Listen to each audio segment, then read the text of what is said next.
Wala pa'y simbahang Katoliko nga miabot sa Pilipinas kanang mga laing sekta ug pinangisulputan ni atong 15th century hangtod sa 20th century, wa gyud na kailag Kristo.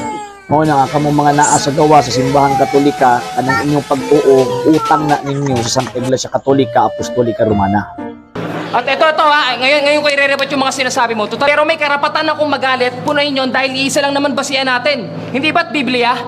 Di ba may alam ka sa Biblia, sabi mo religyoso ka? Ang sabi sa Biblia, ipagkalat daw ang kaligtasan, huwag isikreto lang. Hindi to ba sa sikreto lang? Ganon? Ano ba utos? Diba ipagkalat mo, ano ka naging sagrado? Kung sinasampo mo yung rebultong santo, gawa lamang ng tao. Ang basihan lang ay presyo, magkano? No, minsan namubog ka sa pagkatalo, imbis na magpago, nagpakadesperado, gusto lagi panalo. Bakit ang biyaya ng Diyos, ganun ba kadali makamit yan? Basta may malaking santo ka sa bahay, mas malakas ka pangyarihan? Matapos kang bigyan ng umagahan na puno, tanghalian, kanino mo binibigay ang kaluwalhatian? Sa kahoy lang na binihisan. Bilhin na kayo, santo ninyo, swerte ito, sabi na... Hoy, bilhin na kayo, rebulto, santo ninyo, swerte ito, sabi ng tindera. O swerte pala, bakit binibenta?